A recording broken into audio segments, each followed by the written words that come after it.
Y'all are fine. Thank you, Alika. And the wine tasting was pre-pregnancy, I promise. I wish. So, as Alika said, moved up here 2.5 years ago. I've been with Maxim Healthcare for 7 years. Kind of fell into it. I graduated from UC Irvine quite a while ago now, and was working at a mortgage company, and decided to leave there and got a call from Maxim Healthcare. I had no idea who they were, what they were doing.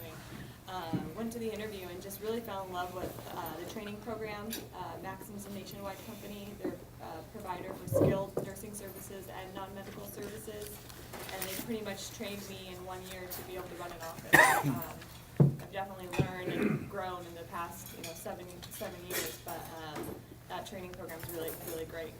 So I love the fact that I'm able to kind of have the business side of things, which I've always loved, and then provide a great service to our clients and our elderly population primarily. What we do, I know with our commercials it's really hard for me to get out what we do in 30 seconds. So Maxim, and particularly my office here in Sacramento, provides non-medical care. So we have clients that are babies and we have clients that are 100 years old. Anybody that's needing assistance to stay in their home is really who we're working with. Primarily, we have people that have Alzheimer's, dementia, Parkinson's, multiple sclerosis, different diseases that are hindering them from being able to bathe on their own or cook breakfast on their own, or even walk on their own. So Maxim, in my office, we train caregivers. We have clinical oversight to make sure our caregivers know what they're doing. You guys have probably heard horror stories and different things of people just coming in, thinking they're just going to clean a house and they can't even bathe the person. So our caregivers are all trained. In California, non-medical services is not regulated, so anybody could open up a caregiver agency and just send a caregiver out there. You don't know if that caregiver was in jail last week or if the caregiver even knows what they're doing. So Maxim kind of goes above and beyond, and they regulate themselves. We have compliance trainings, we have background checks, live scan fingerprinting. Again, going back to the trainings, we call in those references and we have them go through competency tests within our orientation. We also go a step above, and when we start a new client, they're able to interview caregivers. So, sometimes mom or dad is pretty particular. They've lived, their life 90 years. They have a special way of doing things. So we may send them a caregiver that talks too much. They can have somebody else come out there. We have the staff available, which is really important. So when you guys are out in the community, if you see clients, family, friends that you think may need just a little bit of assistance to stay in their home, please let me know. If that's something that we can help with. One thing to note, a lot of our elderly population go into facilities, and sometimes staying home can be cheaper. So not always, but sometimes. So. Question about funding.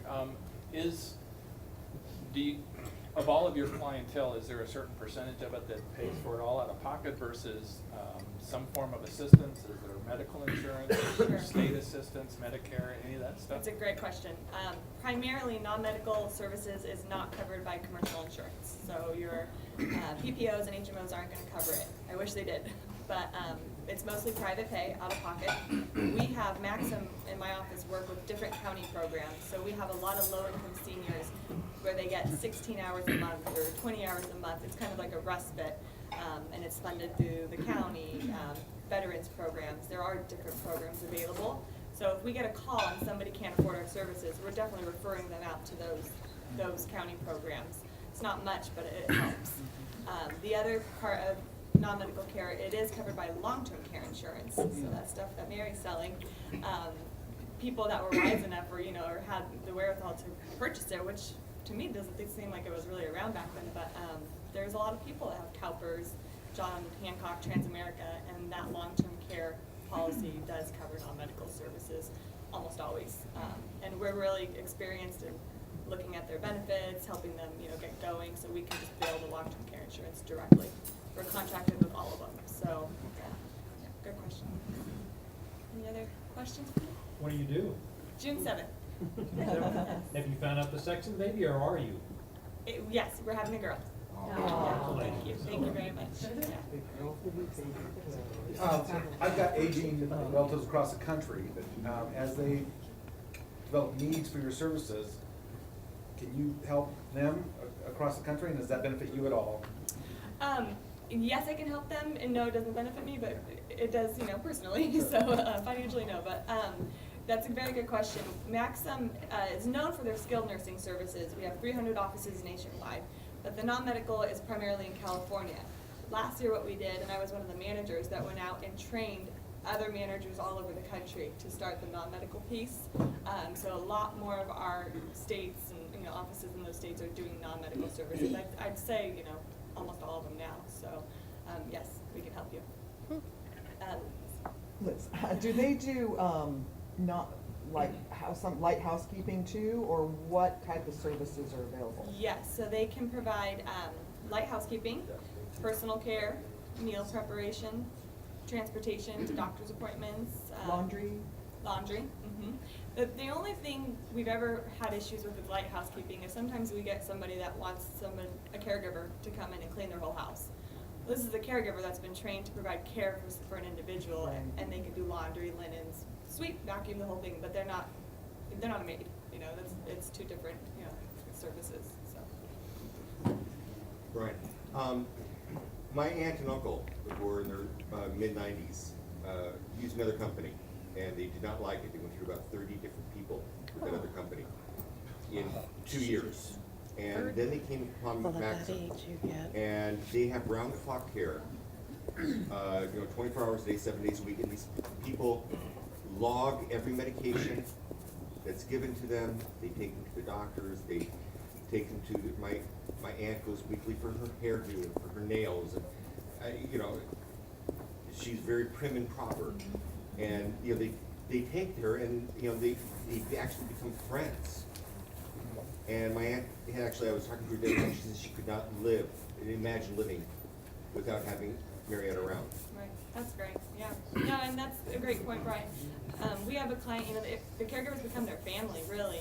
Unfortunately, we have a client that just passed away that we've serviced for 5 years, and they had around-the-clock care, and that was part of their family. You know, we and the caregivers were at his funeral, and you want to get the right person. And the reason I think to go with an agency, the biggest reason is if your caregiver's sick or car breaks down, who do you have? You know, Right. we have people available. So your caregivers they're not CNAs? Some are. Some are. Some are. So at what point do you go from CNA to like a nurse? When you're needing either medication administration, some kind of wound, where you have a nursing need. So that's going to be on the home health side of things.